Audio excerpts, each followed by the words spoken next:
Hello friends and family. Today is a travel day.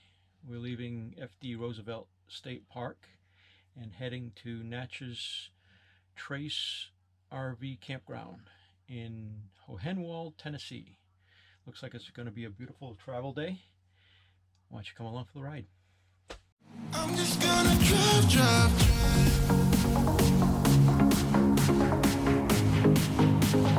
I'm just gonna drive.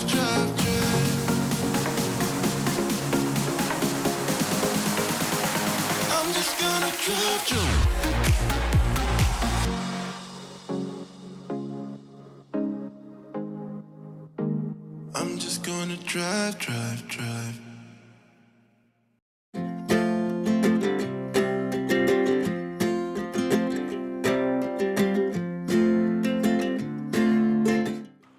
Our first stop is fuel.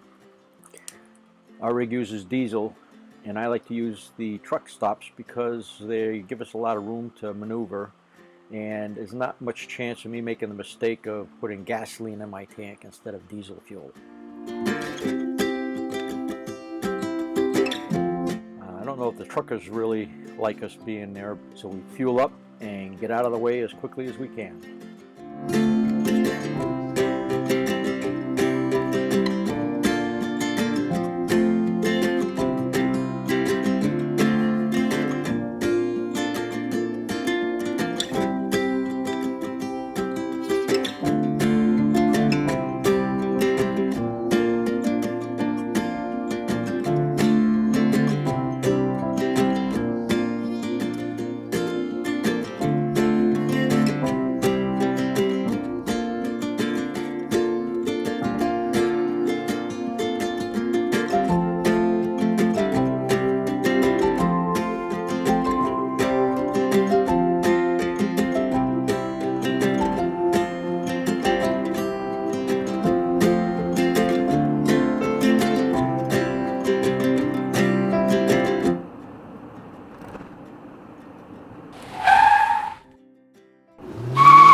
In a quarter mile, take the entrance to the right on Natchez Trace Parkway, and then slide right in 360 feet.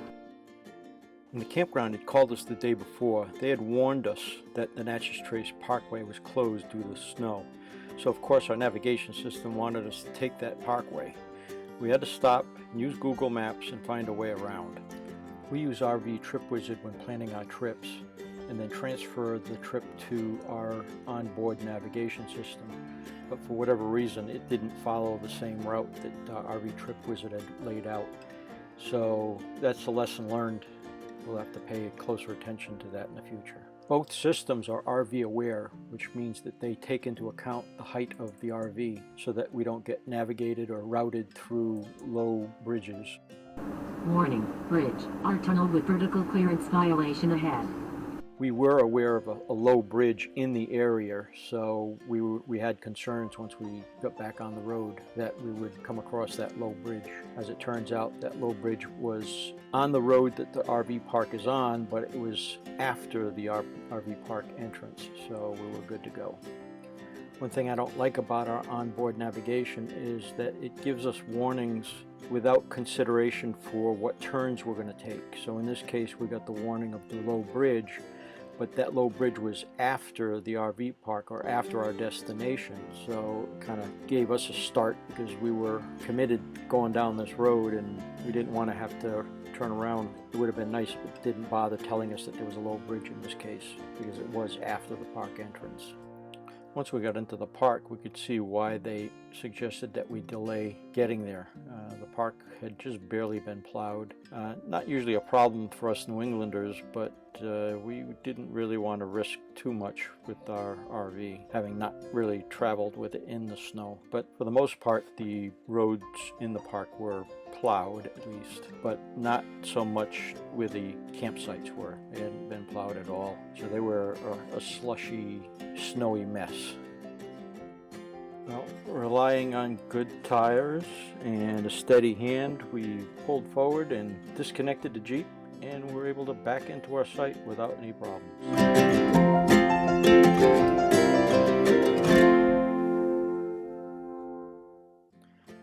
The next day it started to warm up and the snow was melting, so we decided to go for a little walk around the park. It's a pretty large park. It's got 3 phases that are on fingers that jut out into the lake. We were in the RA section. The laundromat was clean and well equipped. It takes coins, credit cards, or uses the app. A lot of cabins. They look pretty old though.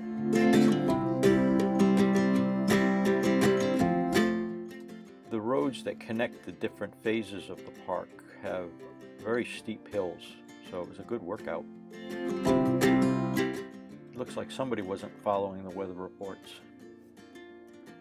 The next day it was gone, so I guess it wasn't too much trouble to get it out of there. It doesn't look like it was damaged at all, but it must have been a really scary situation. Phase 1 and Phase 2 sections seem to be the newest parts of the park, and they seem to have newer equipment. The sites themselves are pretty level and very well spaced out. We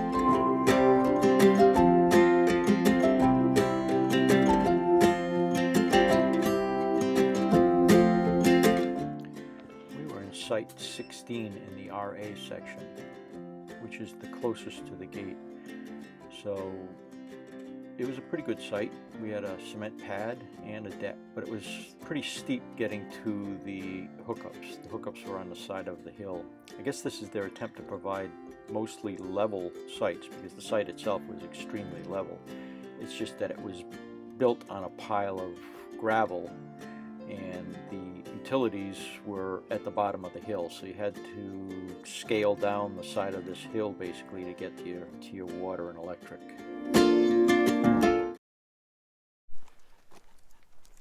Today's hike, we are in Davy Crockett State Park in Lawrenceburg, Tennessee. There's a nice trail that we're on. It's paved, and we're not really sure where we're going. We're just going to go for a walk and try to familiarize ourselves with Davy Crockett, because next week we're going to Limestone, Tennessee, where we're going to do some work, volunteer work, in Davy Crockett Birthplace State Park. They have a beautiful museum of Davy Crockett. There was a lot of interesting information there, and there was display of live owls right outside of the museum. That was pretty interesting. They have the Trail of Tears here in the state park, and beautiful walkways, beautiful river. I'll tell you what, Tennessee really knows how to do state parks. Yeah, there's a couple of campgrounds in the state park. It's 1,300 acres, and there's even a restaurant here, and a huge swimming pool. It was like an Olympic-sized swimming pool. So, very well done.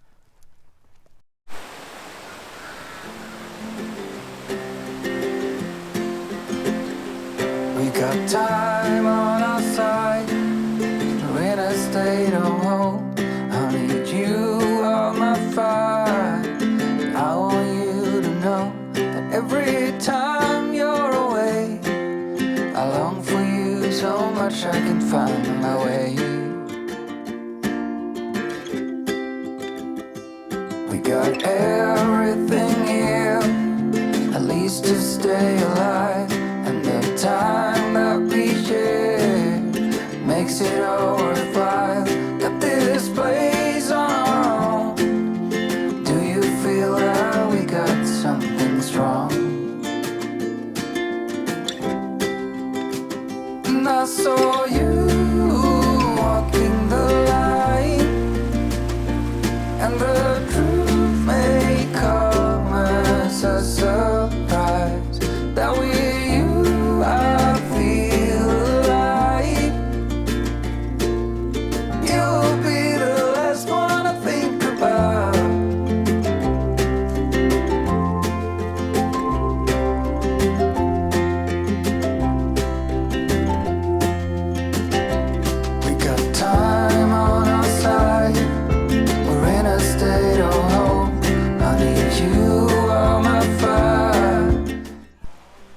of people stop and talk to us because of Miles, and usually kids, not so much the adults. Sometimes the adults will ask if he's friendly because he's wearing that thing on his nose. A lot of people think it's a muzzle, especially kids, but it's not a muzzle. It's called a gentle lead. It's just so that he doesn't pull so hard on Louise. It just keeps him a little bit tamer. We have more control over him that way. Because he does have four-wheel drive, and if he kicks it into four-wheel drive, it's kind of hard to hold him back. I'll wait for you right here, and I swear that we got nothing to fear. It's a miracle. I think that everybody who gains admittance to a state park or a national park should be required to take that pledge before they can enter. And the truth may come as a surprise that with you I feel alive. You will be the last one to think about, the last one to think about.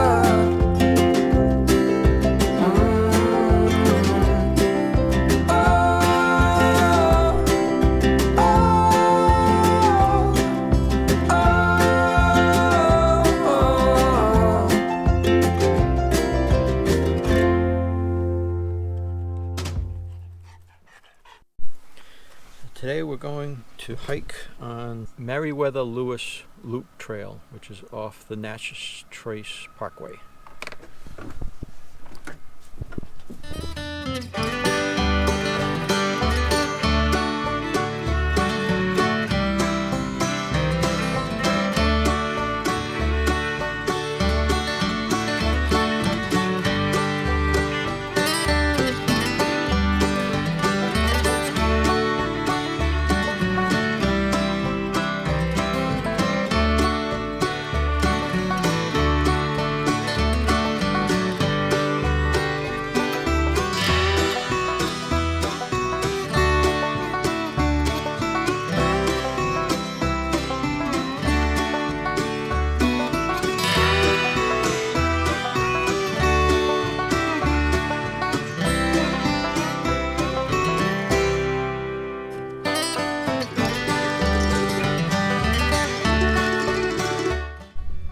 If you've ever wondered where Meriwether Lewis of the famous Lewis and Clark expeditions was buried, this would be the spot, close to where he died back in 1809.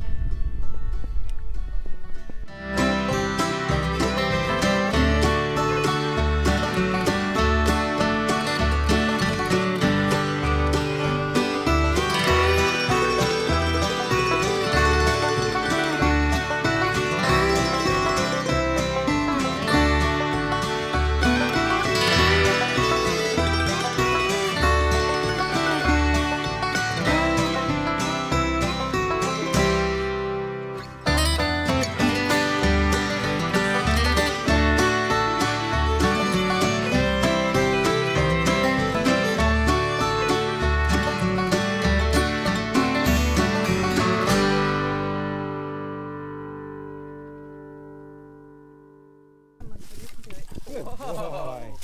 That He's like a 10-year-old puppy. body did all right. He's like a puppy. Wow. Our review for Natchez Trace RV Campground.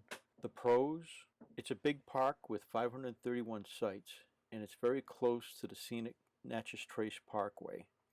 Our site was almost perfectly level, and it appeared that most sites were pretty level. It's an easy 1 to 1.5 hour drive to either Nashville or Lynchburg, Tennessee, and easy access to lots of hiking. The cons: little to no cell service. We have a cell booster, so our WeBoost was able to boost our cell signal from about 1 bar to 3 or 4 bars. So we were able to make and receive cell calls without much problem, but we still didn't have any data. even with 3 or 4 bars, there was no data. It was sub 1K bits per second. So we resorted to purchasing the park Wi-Fi, and it was just barely adequate for downloading and streaming video. Overall, we give this park a 4 out of 5 stars, and we definitely come back here. I mean, it's a pretty nice park. The only drawback is that being able to access cellular data is not adequate, and the park's Wi-Fi is just barely adequate, and it's kind of expensive at I think it was $15 a week.